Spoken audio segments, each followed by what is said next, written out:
everyone, welcome to our Let's Play series of Torment Tides of Numenera. This is Colonel RPG as usual, and I'm very happy that you're supposed to join me here with the corpuscular maws over here. I don't know why they're called maws, but now that I zoom in, this place is so disgusting. It's just so nasty.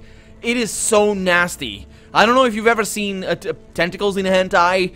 This is not it. Tentacles in hentai are heavily and amazing. I'm not a particularly big fan, but this is nasty, just terrible, hateful, disgusting tentacles that just sprout out of everywhere. And there's this thing. We came here to throw them all. We had to open it. And the game at least had a decency. I'm not comparing it to the other Sphincters that we've been opening all throughout the last few episodes. But it was like we cut it open with a maw and skin were staring and just grizzles and all that sort of nasty things that I don't really know what it means.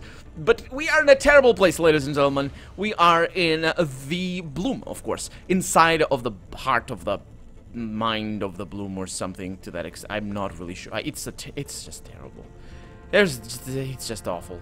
It's just absolutely awful. We're not gonna really be able to do much. These guys have 40 health, so yeah, that's very little attack. You are terrible at this. How exactly do you? It's an opportunist that gets free attacks of people that come around, and that might be a good thing. Do you get one free attack? Yeah, it's a free attack on the out of range. Okay, let's get that. T-Beer, what can you do? Yeah, because he's gonna. I mean, it wasn't the best, but I mean, it was really bad. But these guys, the problem is they don't dodge, so I can't use my efforts and all that. Free attack. Oh, I can select. My attack didn't feel strong at all. Crescendo. No, it felt pretty good. It felt amazing. I'm not sure if it was amazing, but it was pretty good. It felt pretty good. Immunity to flanked because it's just that much of a badass. Of course, we got our own ability here, and I'm gonna attack you. What's this noise? I remember this noise, and it's awful and hateful. Can you please not do that? That's gonna be a kill over there. Try this out. Okay, seriously, what is this noise? It's not nice. And then we have Aligurn back here. Let's see if we can get an attack over there. A little bit of an attack. Not using any effort over here. That was really weak. What? Who the? How did he? What happened? Okay. Little bit of damage. Not too bad. Okay, I can get myself... Oh, actually, I'm gonna try and go for this and see if I can... No. Okay. So it's really tricky to see what I am. So I'm gonna fall back a little bit and see who I can attack with the fell swoop. Can attack 3 guys. Yeah, 3 guys is the best I can do here. And it's already pretty good. Let's see what I can do here now with a little bit extra damage.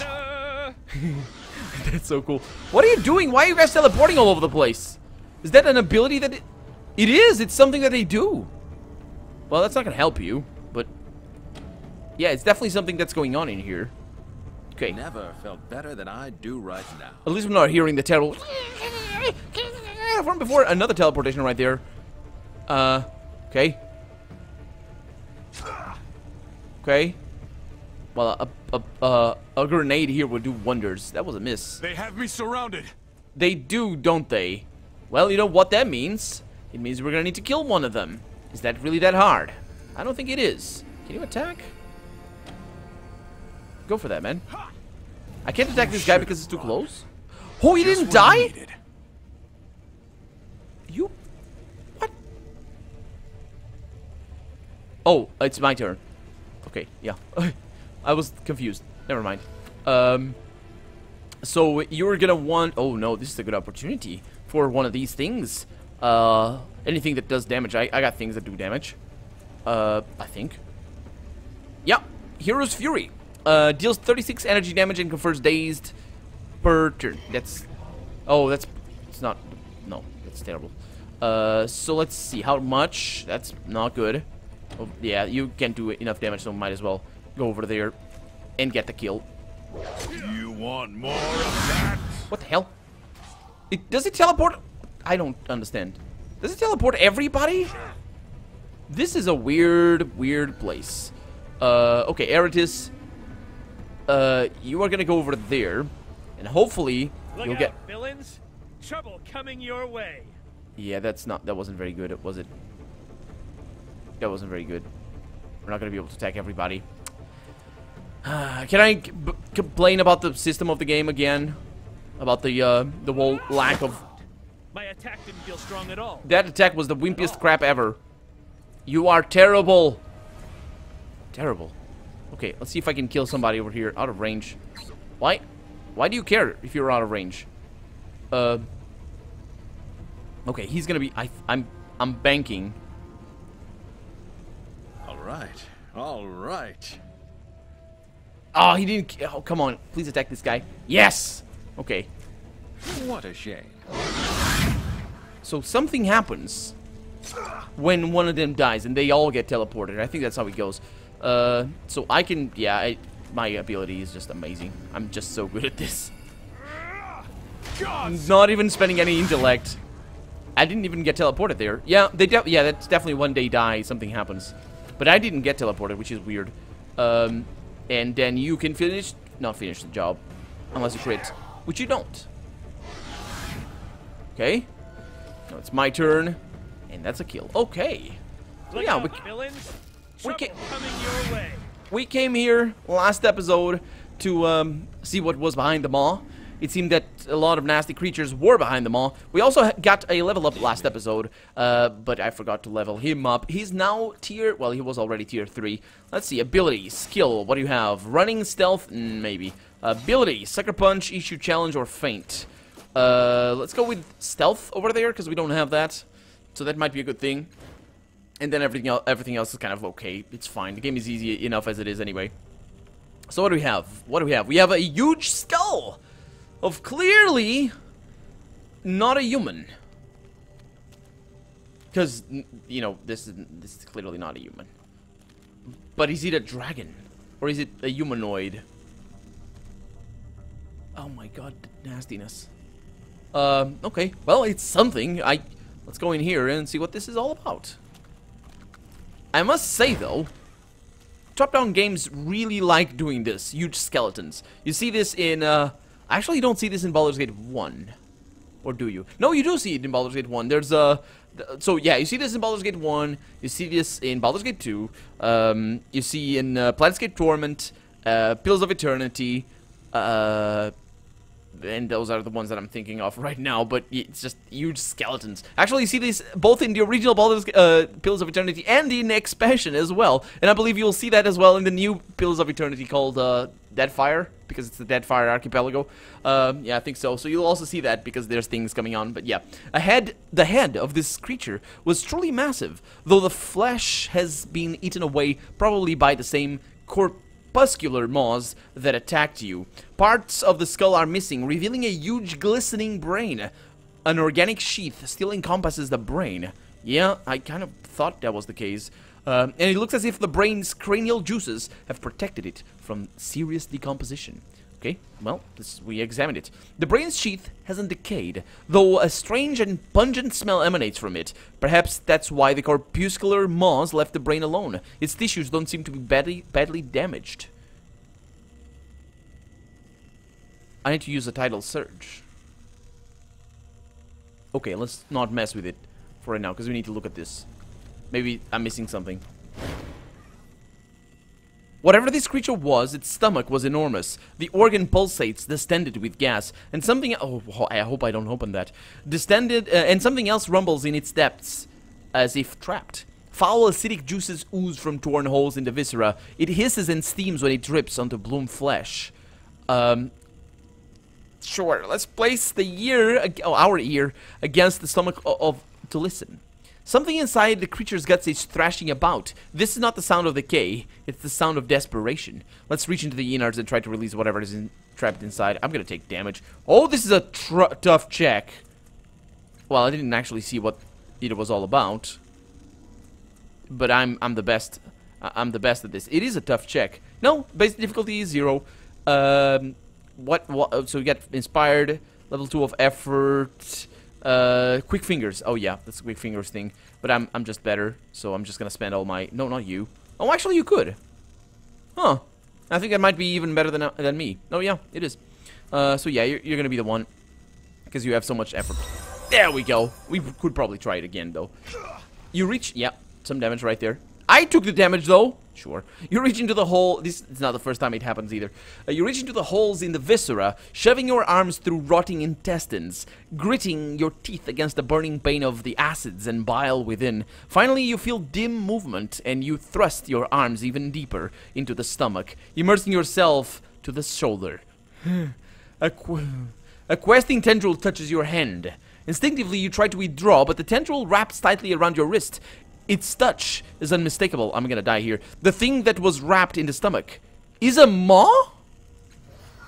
More tendrils grab onto your hand, pulling their way towards freedom. Bloom tongues rip through decaying intestines, spraying stomach juices in every direction. Then the great mouth appears, bursting through the dead flesh. Its tendrils sink into the viscera, anchoring itself in place. You realize that the maw must have been feeding on something in the creature's stomach, because it's already sated. Its orifice opens wide, and a portal appears, giggity. Okay. Is this like a secondary passage? We didn't actually get... I want to see what that is, but I also don't want to mess with Tidal's energies if I can avoid it. Oh. That's a chrome skull? Yeah, another...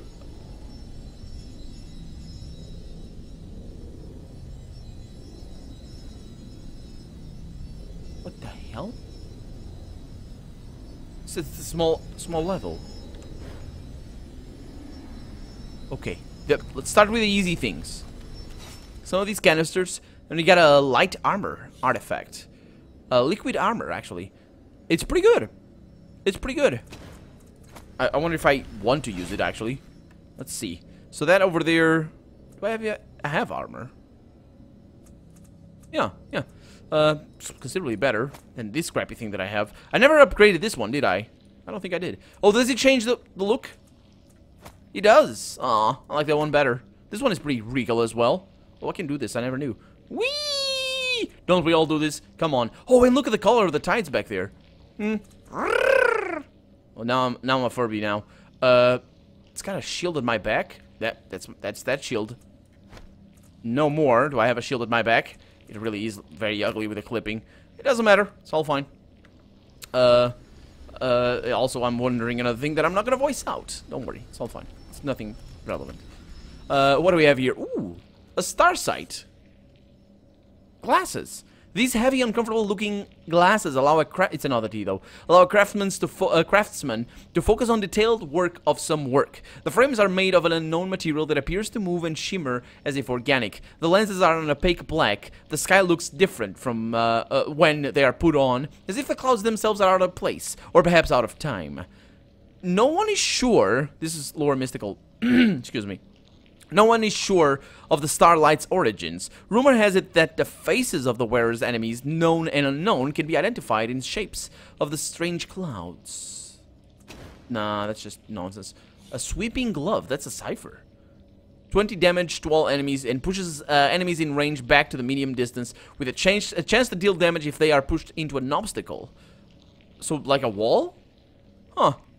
Centuries ago, a minor noble named Ketria, or Setria, whatever, lived a hermit's life. Obsessed with purity and health, Ketria, or Setria, banned nearly all visitors to his home, and allowed only couriers to take and leave letters. As his eccentricities and fears grew with age, Ketria or Setria grew more concerned with undesirables being in his presence. He commissioned a local smith and an Aeon priest to craft this glove out of some of his Numenera that he could repulse any who came too close.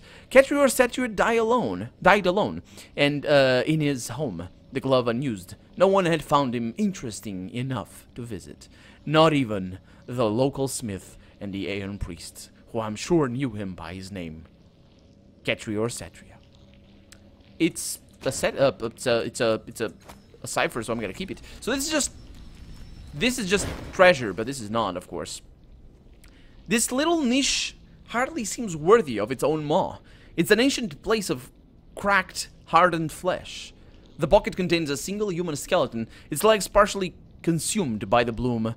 The bones have a metallic sheen, and a faint dusting of silver scales surround them. They look similar to fish or lizard scales. Now, can I just say that calcium is metal? Calcium is metal. Calcium is a metal. Saying something has a metallic sheen is wrong. It has a polished sheen. A chromed sheen, because, you know, it doesn't need to be actual chrome to the, you know, the alloy to be chromed. But I'm not criticizing the writer here. I'm just saying, you know, stuff is metal that doesn't seem like metal. I think there's one gaseous metal, and I think there's only one, but I don't remember which one it is. I think it might be helium. It might be helium that is metal, because of reasons only physicists can explain. I don't understand what makes a metal and what doesn't. But the truth of the matter is that calcium is a metal. So yeah, So yeah. You recognize the bone structure as that of a human female, though this woman was unusually tall, robust, and probably very strong. The bones suffered numerous fractures, but they were repaired by a silvery substance that fused them back together, stronger than before. Yeah, this is only going in the direction of what I was thinking about. This might be the first cast-off. It looks as though the silvery substance emerged from inside the skeleton, and it gradually replaced much of the original bones. Let's search the corpse. I'll lift the skeleton a bit. It's far heavier than you anticipated, and it feels like you're lifting metal rather than bone. Again, with a wool... what I was... sure, whatever. Actually, although bone... bone isn't just calcium. It's largely, I think it's like 60% calcium, but, you know, bone is other things as well. Yeah, and that's why there's a difference between fossilized bone and actual bone. Because if it was just calcium, then it would be just bone. Because the fossilization happens because the material, what happens is basically the material that was once organic is substituted by other material. It can be anything, really. It can be calcium itself, calcified. Yeah. Anyway, underneath is a hammer of intricate design. The head glows dimly, and a golden chain dangles from its handle. Didn't the first cast-off have a mace? Let's take the hammer. As you lift the hammer, you feel a presence touch your mind, a clarion call of fame and power. The hammer's head seems to glow a little more brightly, and it crackles with electricity. It's a pretty good weapon, isn't it? I'm sure it is. It looks very nice, but I'm gonna need to compare it. Let's search the corpse again. Nothing of value remains on or around the corpse. Even the silver scales crumble as you touch them. Okay. Let's leave the corpse alone. It was not, as it turned out, the first cast-off. I really thought for a moment that it might have been something special because, I mean, we had to go through 2 maws to get here. And I don't want to use the tidal energy over here. And I'm sorry, I could just reload the game to see what this is all about. But I haven't done it in the past, and besides, you should be playing this game yourself with a different character and messing around with different things and making different choices. So go ahead and do that, and I'll do that myself off camera when I finish this game, and then I'll play that by myself. I'll play the game by myself, of course, but yeah, we're not gonna mess with that.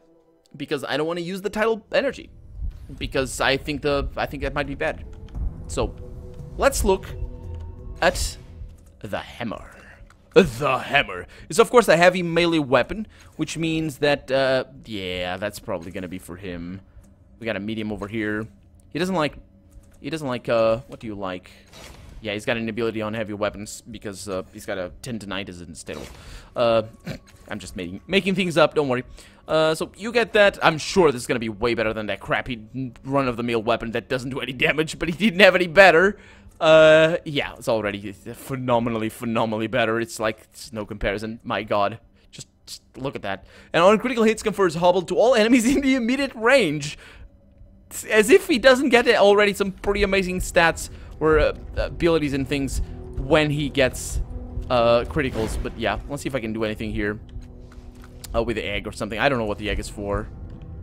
I suppose it could be here. Do I need to... Should I put the egg inside those things? No. Everything makes so much noise in here. Or is it me just walking? Yeah, it's probably me just walking. Okay. I do like when games make noise when people walk. So that's good. The more you can make happen when you click, the better. You know, if it becomes obnoxious or annoying or anything, that's not good. But that's half of the game. Just adding these little mouse over items. That's fundamental. Mouse over icons, I should say, or like you know, coloring and the sound, all that. Yes. All this. That's game. That's game right there. Anyway, I'm just musing. Now that you have entirely blocked the liquid that drained into the pool, you've revealed a human-sized hole at the bottom. A drumbeat like a colossal heart sounds from below, echoing through the gullet. The obedient rope that you tied to one of the tube clusters is just long enough to allow you to climb through the gaping hole and into the chamber below. You grasp the rope, and you can feel its texture adjusting itself to your hands, soft but firm. With fibers that grip your flesh, your descent is quick, safe, and painless, though you have to let go of the rope to drop to the last meter. So we can't come back. It's just a meter, you probably can jump that. No. There's more of these idiots. It's an abacus. And there's more of these things that now look like testes, but they didn't look like testes before. They looked like lungs before. And yeah, I think we're finally in the heart of the bloom. And there's water. Oh. Of course. At least they stopped. So who goes first? That's Eritis. Hey, Mr. Eritis. Can you murder that guy? I'm sure you can. Get me a critical here and hobble that guy. He didn't. He got flanked, though. Stop me now. You stupid idiots. Why do you do that? Stop doing that. You're gonna be able to kill him. I might as well go for it. And then it's the abacus. No hard feelings. Yeah. Positioning doesn't matter in this battle. Half phased. So he does only transdimensional damage, I think. Let's see what he does. Goes against the wall. Comes in, attacks me. Come on. Well, at least I have a good armor now. Can I attack you? More to the point, do I need to attack you with that? But I can simply do this and murder you. You dare strike me? There we go. Crisis ended. Well, I need to move. Oh, that's me. Never felt better than I do right now. Do I really need to talk to this guy? Ready to take on the world. Oh, whoa, navigate devolved doors. Oh. Something new is wrong with me. Yeah, well, something new is wrong with me. That's... Yeah, okay. So we can go through there, and I will go through there. I think the abacus is probably gonna help me. But I need to talk to him, of course. Let's talk to him. No. Oh, I had to left click. You recognize this weird angular being as an abacus. It's probably the same one you released from the cyst in the vast interior. It seems to be hunting the scuttling maws. Based on what you've heard, abacuses eat transdimensional energy, so it's probably trying to devour the rifts between the little maws. Okay, let's leave it alone. Let's let it do its thing. It doesn't really matter. It doesn't bother me. You're really, really slow. Come on. Okay. What is he doing? Full phase? He didn't do that before. I suppose we could smash these things. Oh, we gotta that's actually... I'm not gonna be able to do that. But I might be able to attack the other guy. I'm really, really slow. Are we hobbled or something? Never felt better than I do right now. I can attack him. Hell yeah, I can attack him. So you're toast. Surrender. Okay, so I'm gonna bring him around. Or maybe not. Let's see what I can do here with his heart. Smashing. Good. Bulbous, venomous sacs inflate with bursts of foul air, pulsing and jiggling in the humid, fetid breaths that emanate from the bloom's heart. The skin of the sacs is relatively thin. You might be able to puncture them with enough force, but you will probably draw the bloom's attention. Well, in that case, let's not mess with that too much then. Just saying. I'm gonna pass. Okay. Eritis, You're not doing extra damage per hit. That's one really powerful thing that you can do. Okay, let's move over there. Just get going. And I think that's going to be a good plan for us. If I could find where I can actually go. Yeah, basically, what I'm trying to do is keep my my whole team. What's happening? Oh yeah, it's hobbling us. Oh, we teleported? There we go. That was pretty decent, actually. So that's me. Unfortunately, I'm gonna need to take a little... I'm so stupidly slow. Seriously, I'm really, really very slow, and this guy's not doing me any favors. I do right now. By standing over there. That's fine. Okay. Yeah, it's the hobbles. I keep forgetting about that. Feels like everything's going to be all right. Okay, we got another one. And that's what Eritis is here for. He's not actually taking any damage. So let's get this guy. There we go. Nice. Okay, Steebier. Let's keep you over here. Not gonna need to do anything with you, so that's okay. It's the Abacus, what it's gonna do? Attack! Okay. That's me. Can I do that? No, probably not, because I don't have actions. Ooh, maybe. The cluster of bloom tongues seems almost rigid, as if they had been calcified or hollowed. But when you touch them, they soften or soften and twist around your arms. You feel them tingling your mind, intruding into your memories like parasites. Let's allow the bloom tongues to feed on a memory and open the maw, basically. I don't know what that is, but it requires it requires an action. The curling tongues extrude filaments of psychic force into your body, mapping your nervous system. You twitch and spasm as they explore your neural pathways. And when they withdraw, you're not even sure what memories they've stolen. You just feel drained and empty. Well, I hope I'll still be able to take control of them, but let's find out how that goes on the next episode. This isn't right. For now, I'm Colonel RPG, and this has been Torment, Tides of Numenera. I really hope you've enjoyed it, and if you did, go ahead and leave a comment, like the video, but above all, thank you so much for watching, and I hope I'll see you next episode. Bye-bye.